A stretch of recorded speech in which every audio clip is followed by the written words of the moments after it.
अस्सलाम वालेकुम dear students. आज हम ऑर्डर ऑफ़ रिएक्शन के बारे में पढ़ेंगे। कल हमने डिस्कस किया है कि कोई भी केमिकल रिएक्शन जब प्रोसीड करता है तो जितने टाइम में जितनी कंसंट्रेशन में चेंज आता है उसको आप उसका रेट ऑफ़ रिएक्शन कहते हैं। और ऑर्डर ऑफ़ रिएक्शन जब आपने कोई भी कंसंट्रेशन टर्म लिखा, मिसाल के तौर पे ए मोल्स ऑफ़ ए, अगर बी मोल ऑफ़ बी के साथ रिएक्ट करते हैं उनसे सी मोल ऑफ़ सी और D mole of D produce होते हैं। अगर आप इनकी रेट इक्वेशन लिखते हैं तो रेट किसके बराबर होगा? Rate is equal to K into concentration of A raise to the power A into B raise to the power B. इसका मतलब क्या है कि ए और बी जो हैं वो आपके रिएक्टेंट हैं और जो इनके एक्सपोनेंट ए और बी हैं ये हमें ऑर्डर ऑफ रिएक्शन देंगे with respect to the individual reactant. Then the reaction is of order A with respect to A and order B with respect to B. The overall order of reaction is A plus B. अब हम order of reaction के बारे में discuss करते हैं। Order of reaction जो है वो A प्लस B इनका टोटल सम है। Order of reaction is given by the sum of all the exponent to which the concentration in the rate equation are raised. Order of reaction may also be defined as the number of reacting molecule whose concentration alter as a result of the chemical change. अब ये impossible है कि order of reaction को हम उसी तरह से बग़ैर किसी एक्सपेरिमेंटली डिटर्मिन क्वांटिटी के फाइंड आउट कर सकें और ना ही ये नतीजा निकाला जा सकता है कि हम किसी रिएक्शन को देखें और सिंपली उसके रेट ऑफ रिएक्शन के बारे में हम पता कर सकें। तो sum of the exponent in the rate equation may not be the same as in balanced chemical equation. The chemical reaction are classified as 0, first, second and third order reaction. और order of reaction जो है वो हमें valuable information देता है about the mechanism of reaction. अब हम कुछ एग्जांपल्स देखेंगे जिसमें हम डिस्कस करेंगे कि ऑर्डर ऑफ रिएक्शन जो है वो किस तरह से ऑर्डर करता है।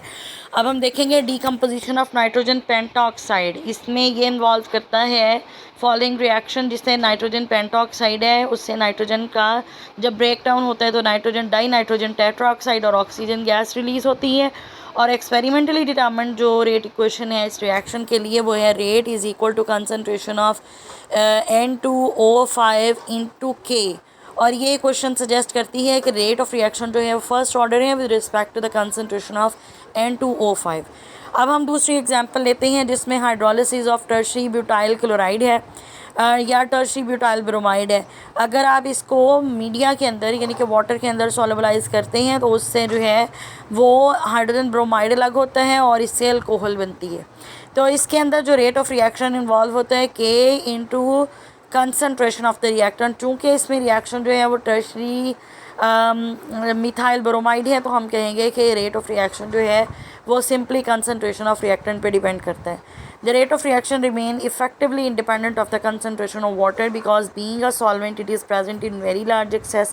Such type of reaction have been named as pseudo first order reaction। यानी कि ऐसे रिएक्शन जो लगते हैं देखने में कि ये फर्स्ट ऑर्डर रिएक्शन है लेकिन एक्चुअली ये फर्स्ट ऑर्डर रिएक्शन नहीं है, तो उसको जो है वो आप सूडो फर्स्ट ऑर्डर रिएक्शन कहते हैं।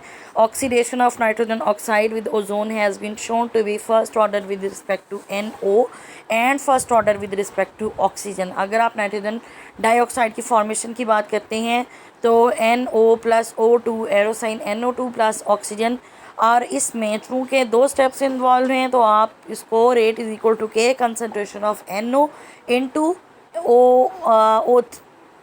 O3। तो अब हम इससे ये नतीजा निकाल सकते हैं कि चूँकि ये ओजोन की कंसंट्रेशन टर्म से भी जो है ये फर्स्ट ऑर्डर है और नाइट्रोजन ऑक्साइड के रेफरेंस से भी ये फर्स्ट ऑर्डर है, तो इसलिए 1 + 1 जो है वो 2 यानी कि ये सेकंड ऑर्डर रिएक्शन होगा।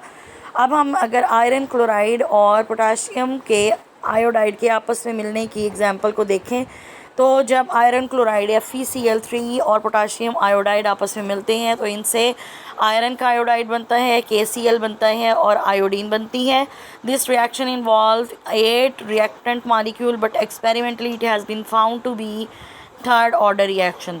जब हम और सेकेंड ऑर्डर इसकी बात करते हैं rate of reaction order of reaction की, तो हम ये देखते हैं कि ये वाला जो है वो थर्ड ऑर्डर रिएक्शन है। वो किस तरह से थर्ड ऑर्डर है कि अगर आप आयरन क्लोराइड को पोटाशियम आयोडाइड को ये जो रेट है ये किसके बराबर है, K इंटू FeCl3 की कंसनट्रेशन इंटू पोटाशियम आयोडाइड की कंसनट्रेशन का square. This rate equation suggest that a reaction is in fact taking place in more than one step. The possible step of the reaction as shown in figure. Iron chloride plus 2 potassium iodide erosine iron iodide plus 2 KCl plus chloride 2 KCl plus 2 chloride erosine 2 KCl plus iodine. अब हम अगर इन दोनों को देखते हैं तो जो आपका स्लो स्टेप होता है वो आपका रेट डिटर्मिनिंग स्टेप होता है. Order of reaction is usually positive integer or zero, but it can also be in fraction or can have a negative value. Consider the formation of carbon tetrachloride from chloroform. CHCl3 plus Cl2 arrow sign CCl4 plus HCl. तो rate is equal to K into concentration of chloroform into concentration of chlorine raise to the power 1/2